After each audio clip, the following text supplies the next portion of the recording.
Rahul sir आप सभी का माइंड वर्क क्लासेस में बहुत बहुत स्वागत करता हूँ। आज हम प्रोबेबिलिटी के बारे में पढ़ेंगे। आज हमारा चैप्टर 3 चल रहा है और हम प्रोबेबिलिटी के बारे में पढ़ेंगे। चलिए जानते हैं व्हाट इज। सबसे पहले प्रोबेबिलिटी होती क्या है, इस चीज़ को थोड़ा सा समझते हैं, इसके बाद आगे बात करेंगे इसके बारे में, क्या कौन कौन से टर्म्स यूज़ होते हैं, क्या सारी चीज़ें बाद में इस्तेमाल करते हैं। सबसे पहले हम समझते हैं कि ये प्रोबेबिलिटी है क्या चीज़। तो देखिए प्रोबेबिलिटी का मतलब क्या है, जैसे एक चीज़ समझिए। मान लीजिए कोई चीज़ होनी है, ठीक है। जैसे मान लीजिए कि बहुत सिंपल सा एग्जांपल है, ठीक है। एक आप लूडो खेल रहे हैं और लूडो खेलते समय जब आपके पास डाई होता है ना, डाइस, तो उस डाई को आप रोल करते हैं, ठीक है।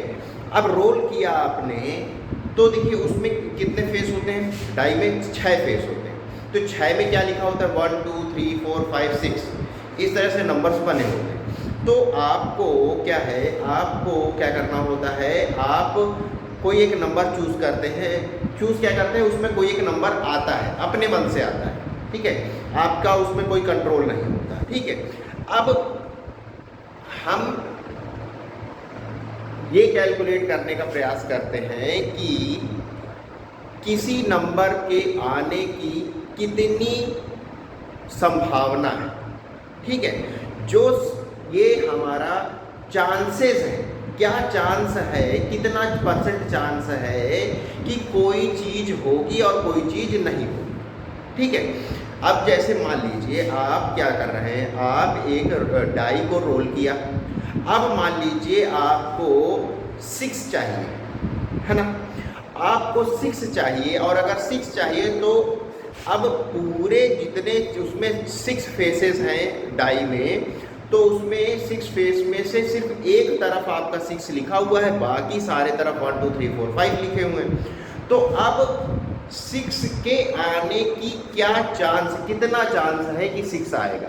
तो समझिए इस चीज़ को ध्यान से देखिए। एक कंडीशन ये हो गई, ठीक है। अब दूसरा समझते हैं और दोनों को जब कंपेयर करेंगे तो शायद समझ में आएगा कि मैं कहना क्या चाह रहा हूँ।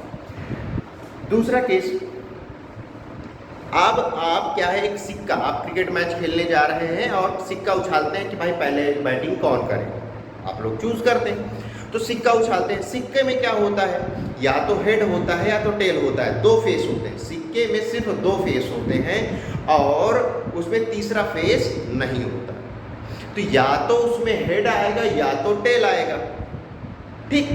तो अगर अब यहाँ पे समझिए, अगर या तो उसमें हेड आएगा या तो टेल आएगा, तो उसमें समझिएगा कि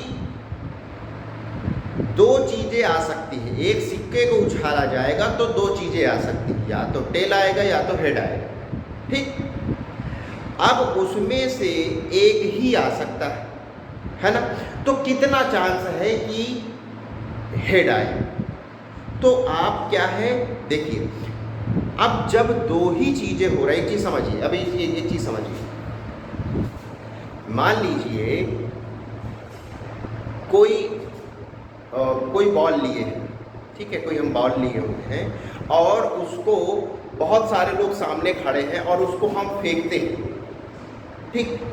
मान लीजिए 15 लोग खड़े हैं सामने, हम एक बॉल फेंकते हैं, तो वो जो बॉल है उन 15 में से किसी एक के पास पहुंचेगी, 15 में से किसी एक के पास पहुंचेगी, है ना। अब यहाँ पे एक चीज़ समझिए, अगर यही चीज़ मैं, अगर कोई लड्डू की बात करूँ, कोई लड्डू मैं 15 लोगों को दूँ तो 15 में से किसी एक को ही वो लड्डू मिलेगा, ठीक है, एक ही पर्सन खा पाएगा, है ना। अब यहीं पे अगर सिर्फ वहाँ पे 2 लोग ही खड़े हों तो लड्डू मैं 2 में से किसी एक को ही दे पाऊंगा। अब एक बात बताओ, मान लीजिए 15 में से आप हैं एक, 15 में से एक पर्सन आप हैं, तो आपको कितना चांस है, अब एक बात बताइए, सोचिए खुद कि अगर 15 लोग खड़े हैं उसमें से आप एक हैं और दूसरी तरफ 2 लोग खड़े हैं, उसमें से आप एक हैं। एक बात बताइए, लड्डू मिलने के चांसेस आपको किस में ज़्यादा लगते हैं? 15 लोग अगर खड़े हैं उसमें से आपके पास ज़्यादा चांस है आपको लड्डू मिलने का, या 2 लोग सिर्फ खड़े हैं उसमें आपको ज़्यादा चांस लगते हैं? तो सीधी सी बात है कि अगर आप लोग सिर्फ 2 ही लोग खड़े हैं तो उसमें लड्डू मिलने का सिर्फ आप ही को आपको 2 लोगों में ज़्यादा चांस है मिलने का। अगर आप 15 लोग खड़े हैं तो आपको लड्डू मिलने के चांसेस काफ़ी कम हो गए। ठीक है, तो हम यहाँ पे करना क्या चाह रहे हैं? हम ये करना चाह रहे हैं कि हम मैथमेटिकली ये कैलकुलेट करना चाह रहे हैं कि किसी चीज़ के होने की कितनी संभावना है। प्रोबेबिलिटी का मतलब ही होता है संभावना। मतलब क्या है कि किसी चीज़ के होने की कितने चांसेस हैं। जितने अब ज़्यादा चांस है कम चांस है इससे हमसे कोई मतलब नहीं, हमसे सिर्फ इस चीज़ से मतलब है कि हमको ये कैलकुलेट करना है कि चांसेस हैं तो कितने चांसेस हैं, हमें सिर्फ ये कैलकुलेट करना है। तो ये चीज़ आप लोगों को आई होप समझ में आ गई होगी कि प्रोबेबिलिटी से हम करना क्या चाह रहे हैं। हम क्या चाह रहे हैं? सिर्फ ये देखना चाह रहे हैं कि किसी एक चीज़ को, किसी एक घटना को होने के लिए कितने ज़्यादा चांस है, लड्डू आपको मिलने के चांस कब ज़्यादा है ना? तो हम सिर्फ ये कैलकुलेट करने हैं और कुछ नहीं। अब आते हैं, इसमें कुछ टर्म्स यूज किए जाते हैं, उनको समझते हैं। सबसे पहला टर्म आता है एक्सपेरिमेंट। अब एक चीज़ समझिए, हमने सिक्का उछाला, मैंने बॉल फेंकी, मैंने पासा फेंका यानी कि डाई फेंका, तो ये सारे चीज़ें जो क्या है, ये क्या कहलाते हैं? एक्सपेरिमेंट। भाई आपने सिक्का उछाला तो सिक्के में या तो आपका हेड आएगा या तो टेल आएगा, ये एक एक्सपेरिमेंट हो गया। आपने बॉल फेंकी 5 लोगों 15 लोगों के बीच में, तो ये एक एक्सपेरिमेंट हो, किसी एक को मिलेगा। आपने एक डाई रोल किया, उसमें से कोई एक नंबर आएगा, ये एक एक्सपेरिमेंट हो गया। क्या आएगा ये आपको नहीं पता, तो ये क्या था? एक्सपेरिमेंट। तो हम इनको बोलते हैं एक्सपेरिमेंट। ठीक, अब आता है अगला पॉइंट हमारा, आउटकम। क्या है? आउटकम। अब आउटकम का मतलब क्या है? अब समझिए, आउटकम का मतलब है आपने एक डाई रोल किया, अब जो नंबर आता है, चाहे मान लीजिए 4 आया, डाई आपने रोल करी, उसमें क्या आया? 4 आया, तो 4 आना एक आउटकम हो गया। 4 आना एक आउटकम हो गया। ठीक है, आपने एक सिक्का उछाला, टेल आया, एक सिक्का उछाला और टेल आया, तो टेल आना एक आउटकम हुआ। जो रिजल्ट निकलता है ये हमारा आउटकम है। ठीक है, तो इसी तरह से ये बेसिक चीज़ें हैं। इवेंट, कोई घटना हो रही है, जैसे मान लीजिए हमने सिक्का उछाला या कुछ भी, ये सारी चीज़ें जो हैं ये सारा हमारा इवेंट कहलाता है। ये सब चीज़ों को हम इवेंट बोलते हैं। तो ये सारी चीज़ें हमको लगभग समझ में आ गई हैं। अब हम बात करते हैं प्रोबेबिलिटी, और प्रोबेबिलिटी को कैलकुलेट कैसे किया जाता है। प्रोबेबिलिटी का कैलकुलेशन का हमारे पास फार्मूला है,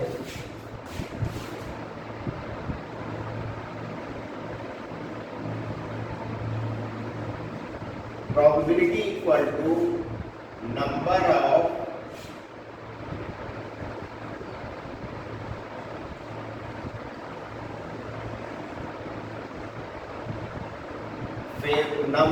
favorable outcomes upon number of total outcomes। समझिए, नंबर, प्रोबेबिलिटी का क्या फार्मूला मैंने बताया? Number of favourable outcomes upon number of total outcomes. अब इसका मतलब क्या है? अब एक चीज़ समझते हैं, चलिए एक एग्जांपल लेते हैं और अब हम देखते हैं। मैंने पहला एग्जांपल आपको दिया था कि हम क्या है, एक पासा यानी कि डाई रोल करते हैं, डाई फेंकते हैं, तो उसमें से हमको क्या चाहिए था? 6 चाहिए था। हमारी रिक्वायरमेंट क्या थी? 6 चाहिए था हमको। तो प्रोबेबिलिटी हमको निकालनी, तो समझिए आप डाई को रोल करेंगे तो क्या क्या चीज़ें आ सकती हैं। तो टोटल नंबर ऑफ आउटकम्स, ये जो क्या क्या आ सकता है, ठीक है, टोटल वो क्या कहलाता है, टोटल नंबर ऑफ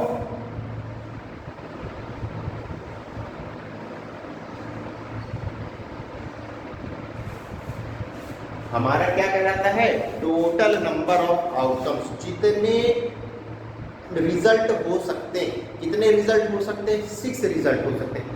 1 आ सकता है, 2 आ सकता है, 3 आ सकता है, 4 आ सकता है, 5 आ सकता है और 6 भी आ सकता है। तो टोटल नंबर ऑफ आउटकम्स कितने हो गए, 6 टोटल नंबर ऑफ आउटकम्स हो गए।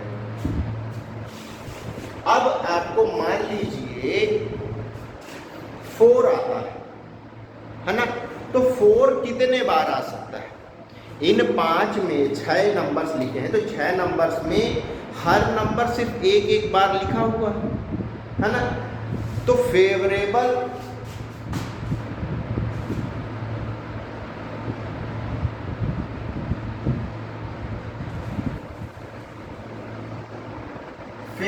आउटकम्स, हमारा फेवरेबल आउटकम का मतलब क्या हुआ कि हम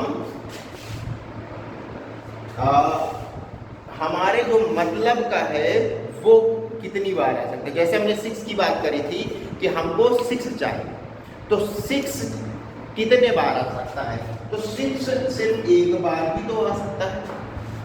6 भाई 6 नंबर्स लिखे हैं, 6 में सिर्फ एक ही जगह पर 6 लिखा हुआ है, बाकी हर जगह पे 1 2 3 4 5 लिखा हुआ है।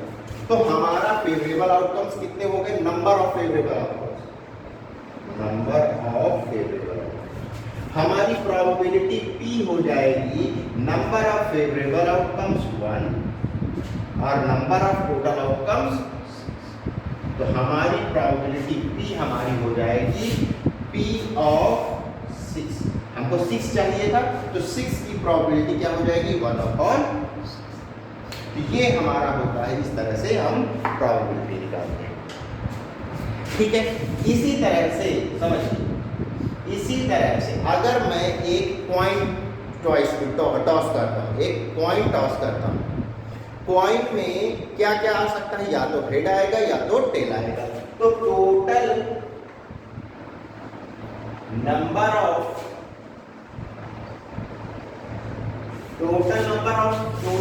आउटकम्स कितने होंगे भाई, या तो हेड आएगा या तो टेल आएगा। तो कितने आउटकम हो सकते हैं, सिर्फ 2 आउटकम हो सकते हैं, या तो हेड या तो टेल। तो टोटल नंबर आउटकम हमारे कितने हो गए, 2, ठीक है। फेवरेबल आउटकम,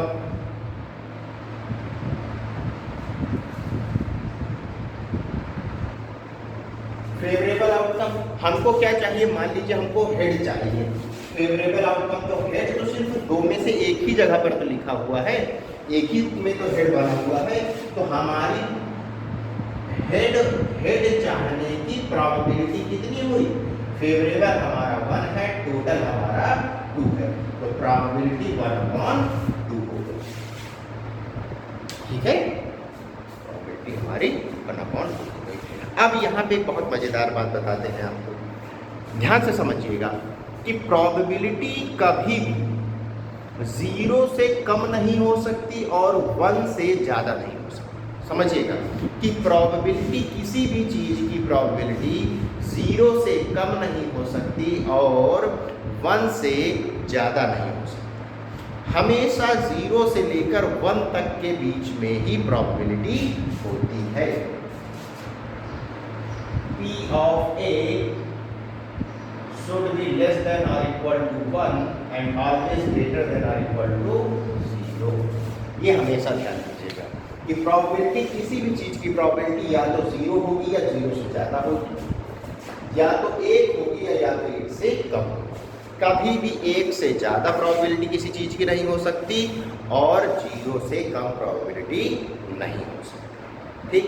प्रोबेबिलिटी को हम परसेंटेज में नहीं निकालते हैं, हम सीधा इस तरह से 1/2, 1/6 इस तरह से निकालते हैं, ठीक है।